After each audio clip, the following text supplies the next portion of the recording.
If you were ever asked to make a list of the most loved MLB stars, you'd probably go for some names like Joe DiMaggio, Ken Griffey Jr., and the legendary Babe Ruth, right? But then, when it comes to players who enjoyed raw and undiluted love, one name that comes to mind is Hall of Famer Kirby Puckett. And any true baseball fan from the 80s and 90s would agree in a heartbeat. You see, back in the day, Puckett was that guy you just couldn't hate, whether he was playing for or against your favorite team. He had the name, the fame, and he most definitely had the game. He was a showstopper on his regular game days, and it certainly helped that he had a killer smile that could spread goosebumps across a packed stadium.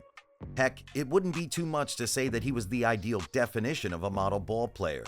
Sure, he didn't have the height and build of a typical athlete, but his charisma and passion were unmatched. He knew exactly what to do and when to do it. Boy, he never forgot to put on a show. But then, that was before it all went to hell. Yeah, you heard that right. Puckett had it all, the fame and the perfect legacy. But then, everything went up in smoke when his dark secrets surfaced. And just like that, this hero had his cape torn down and he was branded a villain overnight. So how did it all unfold? How did a beloved star get involved in one of the most brutal falls from grace ever? And what did it make of his legacy? Well, this is the story of the rise and fall of Kirby Puckett. When Minnesota Twins selected the 21-year-old as their third overall draft pick in 1982, he was fresh off winning the National Junior College Athletic Association Player of the Year with a .472 average and 16 home runs.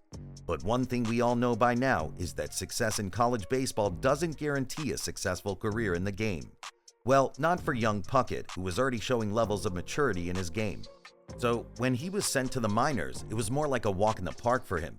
Within 2 years, the young man had forced his way into the Twins roster with an impressive showing in the rookie level and single-A minor leagues respectively.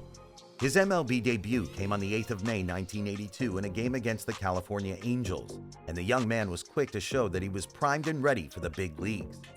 In his debut game, he went 4 for 5 with 1 run scored, an impressive game that gave him a perfect start to what was a breathtaking first season. Puckett later went on to rank third in the Rookie of the Year voting with his .296 average that season. He'd proven in his debut season that he was meant for the big leagues, and that was the start of a career that would eventually land him in the Hall of Fame, although not without a few twists and turns. Indeed, Kirby's development in Major League Baseball was impressive, and in no time he was already one of the greatest hitters in the game.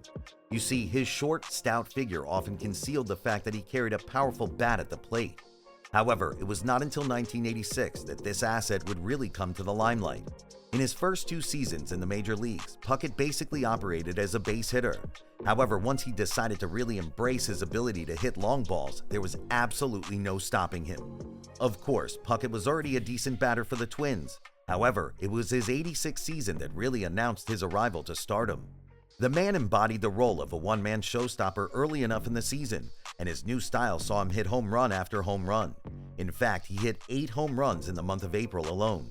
His exceptional form saw him take his home run tally from 4 to 31 in just a single season to force a selection for the 1986 MLB All-Star Game, the first of 10 consecutive selections, as it turned out. That year, he also clinched the Golden Glove and Silver Slugger awards for his impressive showings. When the 1987 season came around, Puckett didn't show any signs of slowing down. If anything, he took his tempo a notch higher. Not only did he help the team to their first postseason appearance in 17 years, his .357 average in the 7-game upset against the St. Louis Cardinals also helped the team lift their first World Series title in over 60 years. Minnesota had a new hero, and he won the hearts of baseball lovers across the world with every swing of his bat. In the years that followed, Puckett continued his impressive performance by hitting any ball that came his way into thin air and creating new personal records with each swing. In 1988, he combined his 24 home runs and 121 RBIs with a career-high average of .356 to come in third in the American League MVP voting. He just knew how to overcome the odds and outdo himself every year. Plus, he did it all with a quirky smile of confidence and charisma that endeared him to the fans at every stadium he played in. The '88 season is widely considered his best season statistically, but it was far from his most successful. No, that honor would come 3 years later, when he once again led the Twins to a World Series title after defeating the Atlanta Braves in what's one of the greatest fall classics in the history of the game. Puckett's legendary walk-off in Game 6 of the series lives on in the hearts of Minnesota fans, but it was his amazing superhero-like leap to save a ball that was destined to be the game decider. Of course, it was a collective effort from the team that secured the series triumph.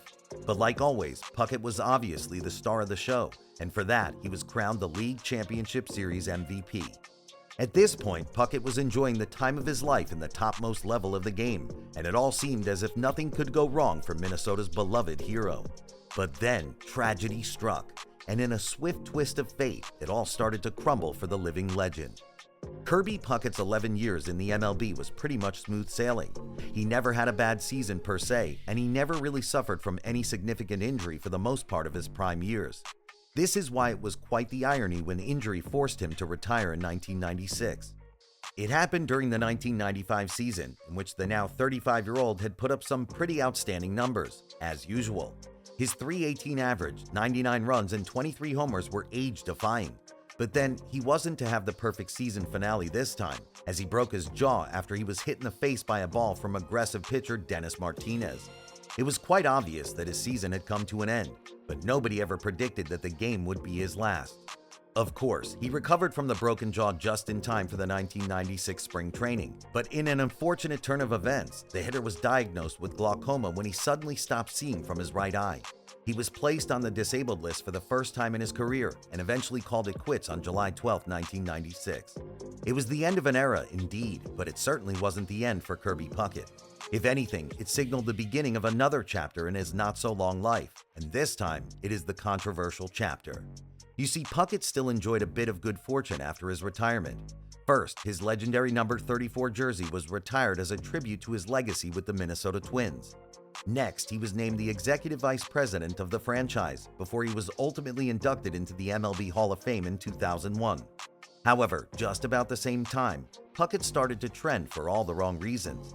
The first was a shocking revelation of his extramarital affairs that leaked when his wife was alleged to have issued death threats to a woman he was having an affair with.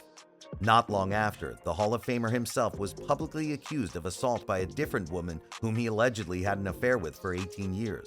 It didn't look good for the 10-time All-Star, but it certainly wasn't the last of his controversies. It was almost as if his closet was knocked open and all the skeletons came out for a parade, as it was one allegation after the other for Minnesota's beloved hero. Indeed, Puckett's early retirement wasn't something that anyone saw coming, but more surprising was his post-MLB shenanigans that left the entire baseball world shell-shocked. Who would have thought that this star would one day have his legacy tethering on the brink of collapse? Well, not the average baseball fan from the 80s, and most definitely not the Minnesota faithful who chanted his name to the highest decibels every game. But then, this was the ugly side of reality, and it had Kirby Puckett's face on it. It certainly didn't help that the man still made more headlines for several other abuse allegations, including from Tanya, who was his then-wife. He ultimately wasn't convicted of any of those charges, but his public image took a massive hit to say the least.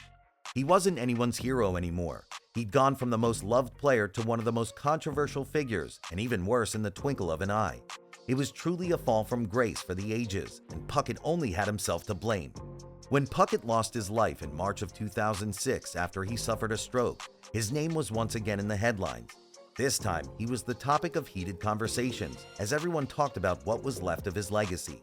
Of course, there's absolutely no denying the fact that he was a star ball player back in his day.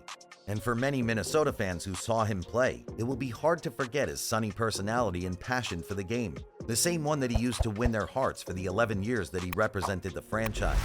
However, the name Kirby Puckett now only sparks fond memories of a bright star ruined by his dark secrets.